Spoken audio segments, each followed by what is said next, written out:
নমস্কার বন্ধুরা, mum's daily blog চ্যানেলে তোমাদের সবাইকে স্বাগত জানাই।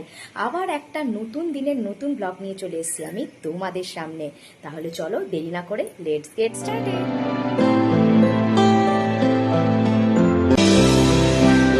মর্নিং বন্ধুরা, ঘুরতে বাজে সকাল 5:30। সোমবার, ছেলেকে স্কুলে পাঠাবো, উঠে পড়েছি। তো চলো ছেলেকে রেডি করিয়ে নিয়ে আগে। আমি কালকেই বলেছিলাম সোনাকে যে বাবা তুই পরোটা খাবি, তো বলল না মাম্মাম আমি পরোটা খাবো না, তুমি আমাকে ম্যাগি করে দাও, আমি ম্যাগি নিয়ে যাব। আমার ছেলের ম্যাগিটা খুব ফেভারিট, ম্যাগি ম্যাগি নইলে এগরোল, এইগুলো খুব ভালোবাসে। কিন্তু এগরোল এগুলো নেয় না, স্কুলে নেয় না, বেশিরভাগ টাইমটাই স্কুলে ম্যাগি কিংবা কেক এইগুলোই নিয়ে যায়। তো আমি তার জন্যই ম্যাগিটা করে দিচ্ছি ওর পছন্দ মতো। তো এই টেবিলের উপর রেখে দিই, কারণ ও খাবে হচ্ছে, এখন যাচ্ছে ও 6:15 সময়, তো ওর খেতে খেতে বাজবে প্রায় 8টা, 8:30টার দিকে। তো তখন যদি এরকম গরম অবস্থায় ঢাকা থাকে, জিনিসটা ভাপে নষ্ট হয়ে যায়। একবার হয়েও ছিল ওরকম। তো আমি তারপর থেকে মানে খাবার, যে কোনো খাবার দিলে ওটা ঠান্ডা করে, গরম খাবার হলে সেটা ঠান্ডা করে তারপরে আমি দিই ওকে। তাহলে জলের বোতলও রেডি হয়ে গেল, এইবারে ছেলেকে ডাকার পালা। ছেলের টিফিন রেডি, জলও দিয়ে দিয়েছি, চলো এবার রেডি করিয়ে নিই। এই এত সকালবেলা বাচ্চাকে তুলে স্কুলে পাঠানো, মানে এটা যে মায়ের কাছে যে কতটা পরিমাণে পরীক্ষা একটা, সেটা ভাবার বাইরে। কারণ এক একদিন আমার ছেলে চট করে উঠে যায়, আবার এক একদিন ঠিক এই রকমটাই করে। কিছু ভালো লাগে না, আমাকে সরিয়ে দেবে, আমার সঙ্গে কথা বলবে না, মুখ ঘুরিয়ে থাকবে। হ্যাঁ, তো ও এরকম টাইপের করে।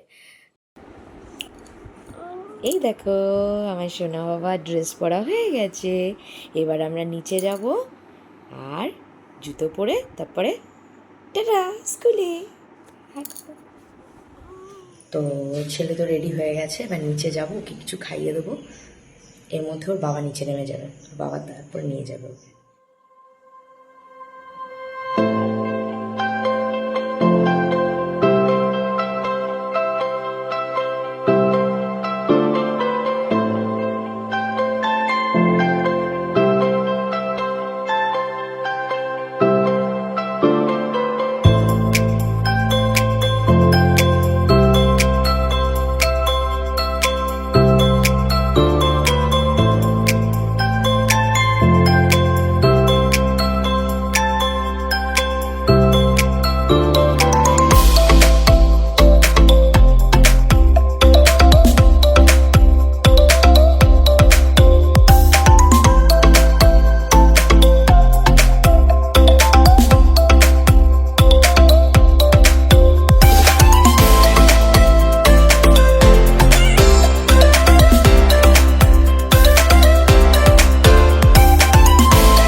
ছেলে স্কুলে চলে গেছে, এবার আমি আমার সকালের কাজ শুরু করবো।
অনেকে মনে করেন মেয়েদের কোনো কাজই নেই, মেয়েদের সারা দিন খালি সাজাগোজা, ফোন টেপা, রান্না করা, এইগুলো কাজ।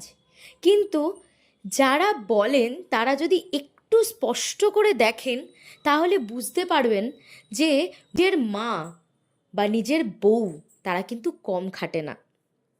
একটা বাচ্চাকে সামলানোর জন্য যেমনি একটা মায়ের দায়িত্ব থাকে, তেমনি একটা মেয়ে কিন্তু পুরো সংসারটা সামলাতে সারা জীবন দিয়ে দেয়।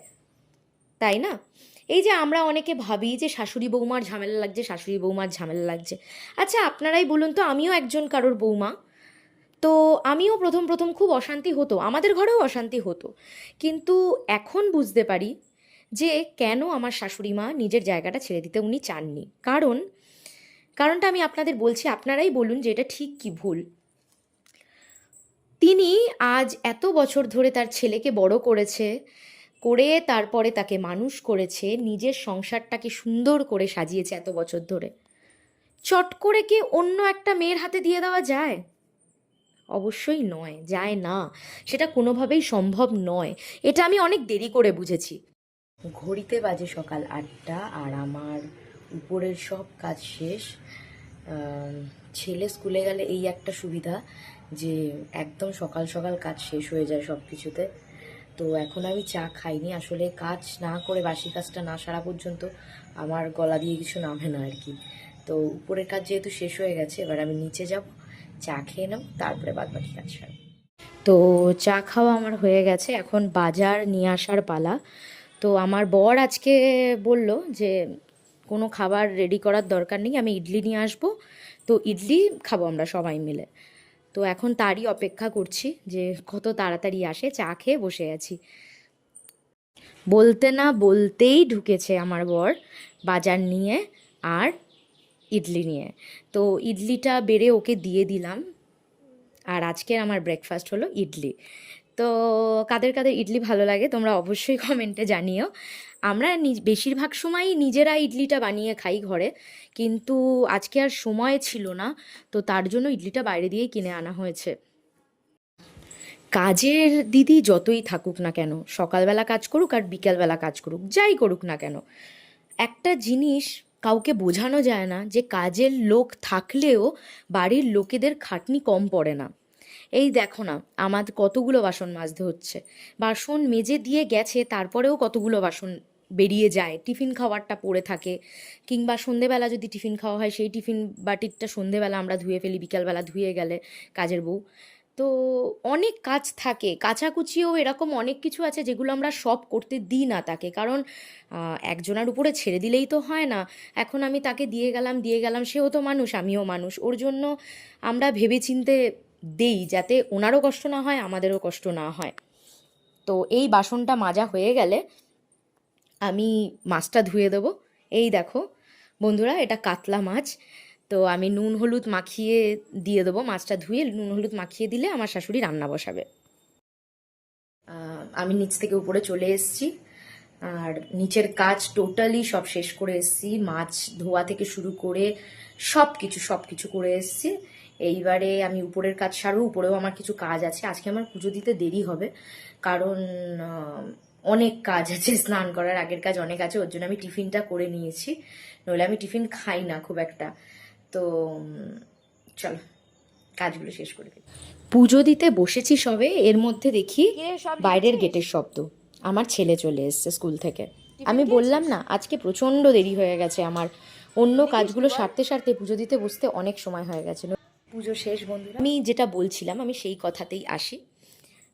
একটা মেয়ে সারাদিনে কিন্তু কম খাটে না, তারা সকালবেলা থেকে উঠে তাদের সংসারের জন্য তারা প্রাণপণ চেষ্টা করে যে কিভাবে সংসারে থাকা মানুষগুলোর মুখে হাসি ফোটাবে। যেমনি একটা স্বামী বা একটা ছেলে বাইরে উপার্জন করে নিয়ে এসে তাদের বাচ্চাদের মুখে খাবার তুলে দেওয়ার চিন্তা করে যে তার ঘরে বউ আছে, বাচ্চা আছে, ঠিক তেমনই একটা মেয়েও কিন্তু প্রাণপণ চেষ্টা করে যে সংসারের প্রত্যেকটা মানুষের মুখের হাসি ফোটানোর জন্য। কিন্তু অনেকে বলেন কি করে মেয়েরা, মেয়েরা তো কিছুই করে না। আরে তাদেরই আমি বলছি, মেয়েরা যদি কিছু নাই করে থাকে তাহলে আপনারা মানুষ হলেন কি করে? তাহলে আপনারা মানুষ হলেন কি করে? এটাই হচ্ছে সব থেকে বড় কথা। দ্বিতীয়ত হলো, আবার অনেকের ধারণা রয়েছে মেয়েরা প্রচণ্ড খিটখিট খিটখিট করতে থাকে। খিটখিট কেন করে সেটা কি আদৌ আপনারা জানতে চেয়েছেন মেয়েদের কাছ থেকে? যে কেন তোমরা খিটখিট করছো, বা তাদেরটা বোঝার চেষ্টা করেছেন যে মেয়েটা কেন একটা কথার মানে রিপ্লাইয়ে একটা খিটখিট করে একটা উত্তর দিয়ে দিল, রেগে যাচ্ছে সব সময় কেন? কারণ সেই মেয়েটা তার হাজবেন্ডের কাছ থেকে একটু সময় চাইছে, তার দুটো মনের কথা বলবে সেইটা চাইছে। মেয়েরা টাকা পয়সা দিয়ে, সব মেয়েরা কিন্তু টাকা পয়সা দিয়ে খুশি হয় না। মেয়েরা চায় স্বামীর কাছ থেকে সময়। সেই সময়টুকু যদি একটা মেয়ে না পায় না, তখনই সেই মেয়েটা খিটখিটে হয়ে যায়। একটু কথা বলা, একটু কোথাও ঘুরতে নিয়ে যাওয়া, একটু কোথায় খাওয়া দাওয়া করানো, বাইরে গিয়ে হয়তো একদিন বলাই হলো যে চলো আজকে বাইরে দিয়ে খেয়ে আসি, কিংবা তার সংসারের প্রত্যেকটা মানুষের সঙ্গে, মা বাবা, নিজের বউ, ছেলে মেয়েদের সঙ্গে টাইম স্পেন্ড করা। এটা কি আপনারা করেন? যদি আপনারা করে থাকেন, তাহলে আপনারা হয়তো আঙুল তুলতে পারেন যে তোমাকে তো এতগুলো জিনিস দেওয়া হচ্ছে, তাহলে কেন খিটখিট করছো? ঠিক না? তার আগে কিন্তু একটা মেয়েকে বিচার করতে যাবেন না। আপনার মাও কিন্তু না খাটলে আপনি মানুষ হতেন না। আপনার বাবাও যদি উপার্জন না করতো, আপনি কিন্তু মানুষ হতেন না। কি বন্ধুরা, আমি কথাটা ঠিক বলেছি তো? যাই হোক, এই তোমাদের সঙ্গে কথা বলতে বলতে আমার জামা কাপড়গুলো ভাঁজ করা হয়ে গেছে। এবার চলো আমরা নিচে যাই। দুপুর বাজে 3টে, সবার খাওয়া শেষ। আমারও খাওয়া হয়ে গেছে, সবাই রেস্ট নিতে চলে গেছে। আর ছেলে অনেক আগেই ঘুমিয়ে পড়েছে, কারণ আজকে ও প্রচুর সকালবেলা উঠেছিল। ওয়েদারটা খুব সুন্দর, দেখো বৃষ্টি আর রোদের মাঝখানে ওয়েদারটা খুব সুন্দর। যাই হোক, আজকের মতন এইটুকুই। লাইক, শেয়ার, সাবস্ক্রাইব করতে ভুলো না। আবার কালকে দেখা হবে নতুন দিন, নতুন ব্লগ নিয়ে। টাটা।